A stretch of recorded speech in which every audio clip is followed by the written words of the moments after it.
The car business is rapidly changing, and modern car dealers are meeting the demand. I'm Michael Cirillo, and together we're going to explore what it takes to create a thriving dealership and life in the retail automotive industry.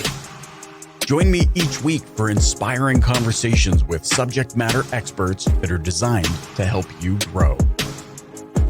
This is the Dealer Playbook.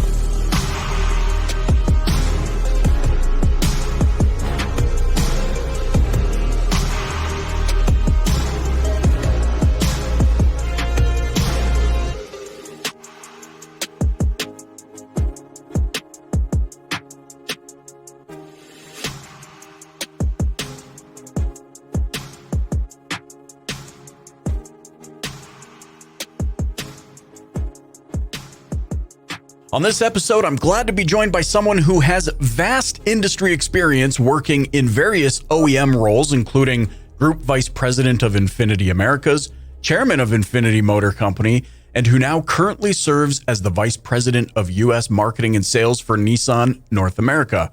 Mike Colleran, welcome to the Dealer Playbook podcast. Mike, glad to be here today. Thank you for having me.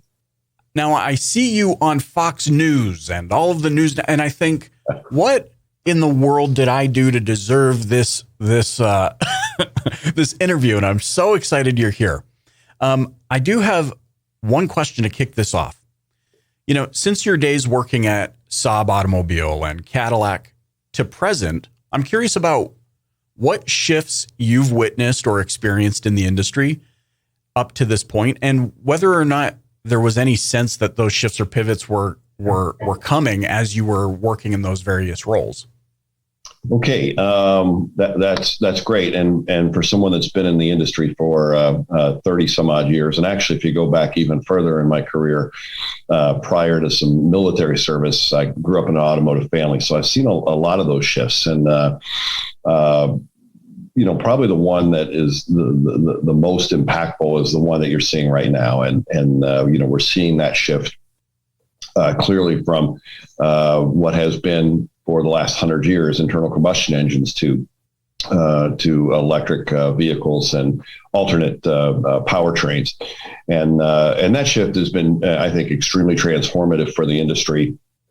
And I think we're going to see more. But even reaching further back, you think about the difficulties the industry had with post the Lehman shock, and how that started to transform the industry as well. And the transformation wasn't so much in terms of product; it was more in terms of the way the businesses were run.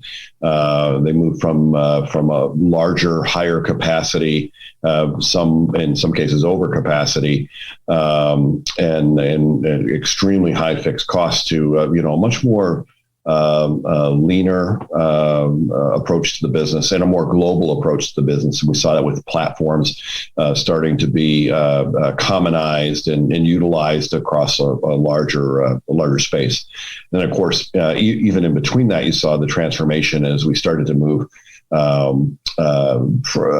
would say in the U.S. more towards a more European platform, which or landscape, which was more less sedans and smaller vehicles, and then of course the transformation with SUVs coming in as well. So seen a lot of transformation over the years. But the one that's in front of us right now is probably the most transformative and will have the longest lasting impact, maybe for the next 100 years. Interesting. It's funny you say that too. I was actually shocked. I had a speaking engagement in Holland a few years ago, and it was interesting to see, as you say, there's the European differences where even, say for example, in North America, if you work in agriculture, it's pretty common that you're going to be driving a pickup truck or something to that effect. But as you say, the difference there is they were all driving like cube vans and, smaller vehicles. And I also thought it was interesting. I remember we were headed to a conversation with some of the leaders at Peugeot automaker, and we passed the Tesla factory. And I said, this is interesting. And they said, that's what all the taxi drivers drive here. It didn't have that same appeal as it did here. So I think that's really interesting. And as you say, we're on the verge here of something that is really impactful. It's certainly a conversation that a lot of retail dealers have. And so now I'm curious, as you've experienced all of that, what do you believe, from your vantage point, Mike, what do you believe the highest priorities for retail dealers should be looking forward to the next 3, 5, perhaps 7 years? Yeah, without a doubt, customer service. Delivering a world-class customer experience, I think, is going to be one of the key differentiators for our dealers in a world where fixed costs, again, and there's a lot of pressure, downward pressure, as there needs to be on fixed costs. The challenge will be delivering that incredible world-class experience and still being able to control fixed costs. We know that the move to electrification won't be inexpensive for the industry or for our dealers. And we're going to have to find ways to be better and still deliver, like I said, that world-class experience. And I think that'll be the biggest challenge that faces our dealers as we move forward into the future. I think the transformation from internal combustion to EV will be something that they'll have to grapple with. Not so much from a sales standpoint, but certainly from a service standpoint. And there's been a lot of discussions around that.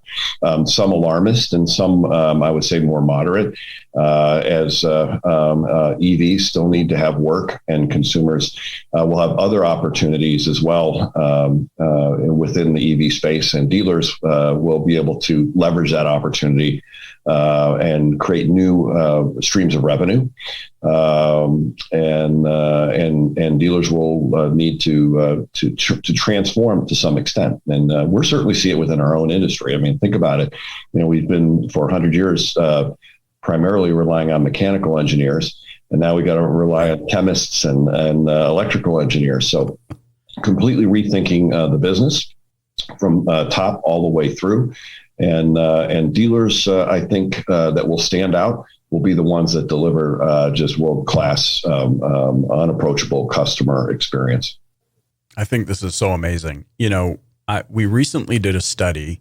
It's kind of an ongoing living study at this point, but of all of the, call it 500 plus interviews that we've conducted now over the 7.5 years, when I ask business leaders, what should dealers be focused on? I would say a high percentage of them echo your sentiment. And I think it's for good reason.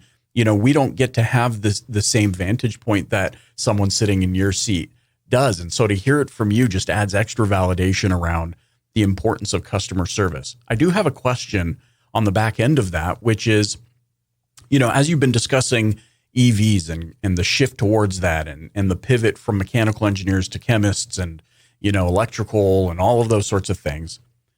Can you give me a sense? And and by the way, the DPB listeners know that the guest can say, Cirillo, you need to just shut up because I'm not. So if this is something that you're comfortable asking, I'm not going to ask anything controversial, but I'm wondering, from your experience working at OEM, at automaker level, is there a delay on, I'm thinking in my gut, I'm trying to think of the best way to ask this, Mike. Is there a delay between when the automaker sees that something like EV is what needs to be focused on and this perceived you caught me off guard that the dealer community always has, where did EVs come from? Are you seeing this years in advance? Hey, we got to move in this direction, or is the automaker kind of in that same boat where we're oh man, we gotta start thinking about this? I would say that generally, our dealers, certainly our Nissan dealers, prove to me every day that they're students of the industry. They kind of realize it as we see it. We've been preparing for electrification for many years. We came out with the Leaf 10 years ago. We have 5 billion kilometers driven and 500,000 vehicles on incident-free miles driven by our all-electric Nissan Leaf. And so our dealers are ready for electrification. They've been expecting it. I don't think anyone's been caught off guard. Certainly the change in the political landscape and ultimately the move to EV and a cleaner environment, which we completely support, was anticipated. Sometimes, though, it's hard to judge the speed of the movement, and we know that there's different ways. The consumer will move at a speed, the industry will move at a speed, and then of course, regulatory moves at a speed as well. And sometimes they don't always match. But I would say that Nissan's well positioned on the EV side, no question about it. We're all in.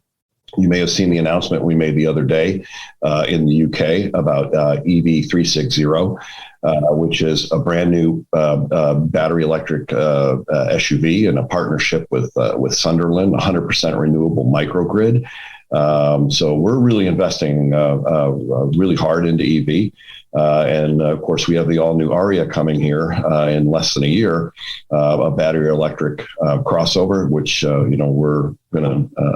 we're super excited about. But more importantly, will help Nissan help the industry transform into a cleaner, more renewable industry.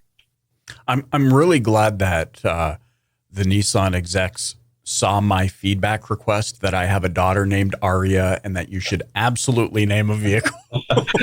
Well, our chief marketing officer has a niece named Aria, and we think that that's actually maybe where it really started. But it's a great story. It's too long for today, but yeah, it's really cool. We've been confused a couple of times with the hotel, but something completely different.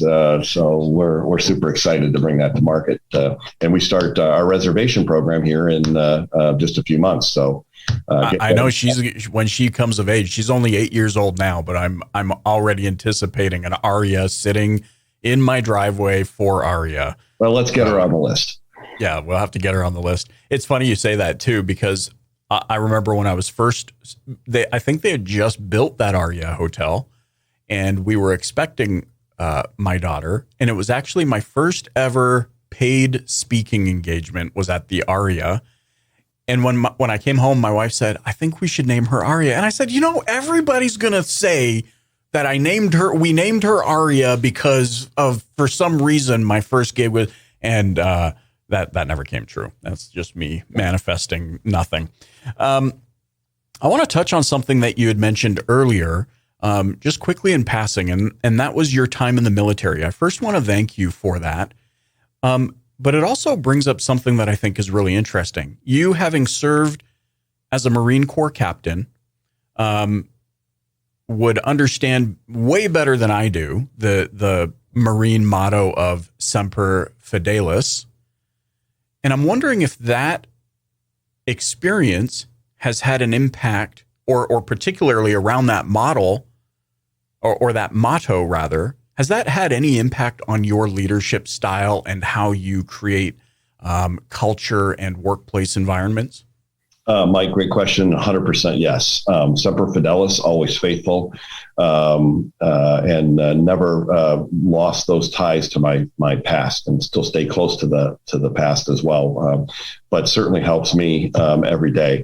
Probably at a base level, the discipline that you get from military service, I think, serves you well in a corporate environment. I think in a business environment, for sure.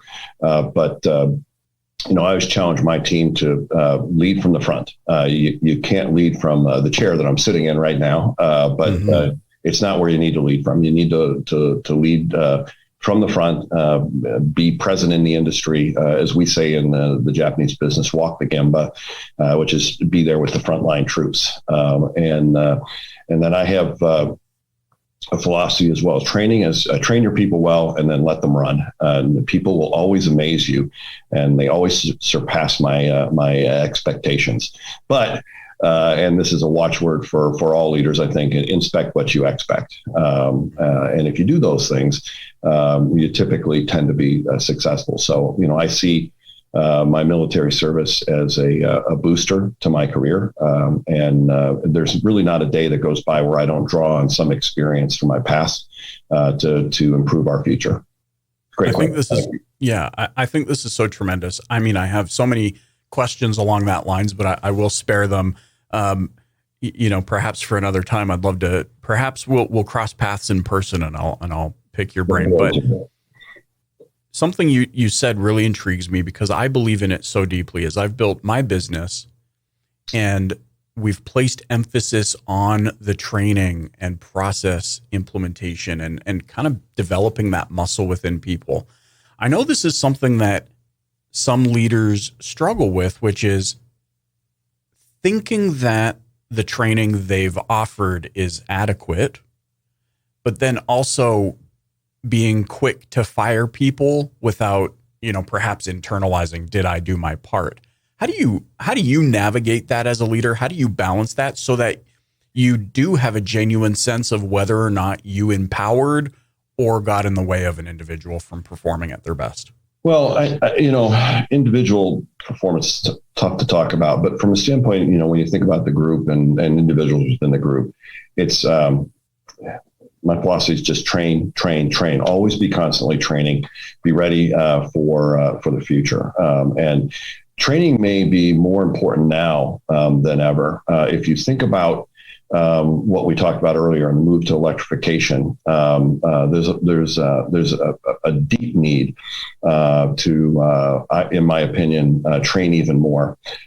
Things like autonomous drive, where I think retraining the consumer as to what autonomous drive is, what it can and can't do, and all the benefits. We are definitely working very hard in that area in terms of training to ensure that consumers get the absolute best delivery that they possibly can. And with all the new technologies in the car, the delivery is a challenge for our salespeople in our showrooms, and we're working very hard in that area. So, there's no substitute for training. I think the minute that you say, okay, we're okay and training's okay, is probably the minute you're starting to fail. To dealerships out there that are listening, or anybody in the OEM world, I would say, keep training. Please don't stop. You'll be better for it. I love that. I have one final question I'm curious your thoughts on. We've spoken a bit here about electrification, where the industry is headed, that Nissan in particular is going all in that direction. And I know you've probably had your fair share of these conversations, like you're about to roll your eyes when I ask about chip shortages. But I was listening to your recent interview on Fox News, and you spoke about, or actually they kind of asked you about the impact of the chip shortage. And you had spoken to that effect, of the impact that it has had on all automakers. I can only imagine that moving all in on electrification means a heavier dependence on chips, microchips, computer systems, all of those sorts of things. Have there been any conversations perhaps internally about how to mitigate this type of scenario from happening again in the future? Yeah, absolutely. I mean, this isn't the first time that the industry has been hit with supply shortages or supply chain difficulties. That's true for, I think, all OEMs, including Nissan. A robust global supply chain is always needed, and we continue those conversations. We're really reinventing Nissan from the ground up, change the business, change the culture, change the product. And we've done a great job on the product side, new Sentra, new Rogue, new Pathfinder, new Frontier, all coming at us and selling well in the marketplace. As a matter of fact, we just launched the all-new Frontier, and we've changed the business in many different ways. And then changing the culture is all about changing the people and the attitudes. And within changing the business and changing the culture is the supply chain piece that you've asked about. And we're certainly looking and examining our supply chain really every day to make sure that it can deliver what we expect, and so that we can deliver a product to the consumer that's safe, that's reliable and affordable as well. So I would say it's an ongoing process every day. Certainly, this shortage has opened our eyes up to some gaps in terms of the robustness, and we're working hard to correct those. And so, the chip shortage is affecting us. It's affecting the entire industry. We're starting to see the light and climb out, but it's a long climb out, and not just for our industry, for some other industries as well. Yeah, and I can only imagine, just from an organizational perspective, how many plates are spinning at once to navigate a scenario like such as this, where perhaps where the rubber meets the road at the dealer level or at the retail industry side of things, there's no way for us to actually know all of the things that are crossing your desk that factor into this. But I can only imagine there are things that we don't understand. And it always interests me because I don't get the opportunity often to meet with executives such as yourself at the OEM level. But I can only imagine that there must be instances where it's like, okay, guys, but you're not thinking about this. No, we are not here against you. We are not trying to destroy, retail. Because that's, humans are absolute beings. We're like, have a little toothache and we're like, I got job cancer or something like that, right? And that certainly tends to be the case from what I observe where the rubber meets the road. They don't anticipate all of the things that you guys are dealing with at your level, and it translates down here at, oh, well, they just want to this is just another ploy to get rid of the dealer network. Yeah, Michael, what are your thoughts on that? Well, you may have recalled, I think I said it, and it was in one of the interviews that I did recently. I think it might have been with Stuart Varney and Fox. I referred to it as a Rubik's Cube. And, every day the sales operations leaders here and our supply chain leaders are meeting to discuss where the chips go. But it's really interesting because it's not about a chip just going to a factory and then getting put in a car and, we got a car. The chip goes into a module, chip gets built, goes into a module, goes into a component, goes into assembly, and maybe 12 weeks or, 14, 15 weeks later, that may end up in a vehicle someplace. And it's not just that one chip. There's other chips coming from another direction in another component. They've all got to arrive at the same time to build. And if you're absent one or two or three, you can't build that day. And maybe you have to close your plants. And that there's been some, plant closures along the way as a result of for everyone in the industry. So it's a Rubik's Cube. We work every day. We roll up our sleeves internally, and then working with our suppliers who've been tremendous in this shortage to figure out exactly where those chips need to go so that we can all bring the exact same spot at just the right time to build a car. So far, we've been pretty successful. Day supply, certainly lower than it's been in many, many years. And that has some disadvantages, but it also has some advantages as well. And, I would say we've been able to keep up mostly, but I think the industry will be stronger for all of this in the end. Yeah, I love it. Well, I am so fascinated by you and so delighted that you were able to join me here on the Dealer Playbook podcast, and I want to thank you for your time today. Mike, thanks so much for having me, and let's catch up on that other conversation later.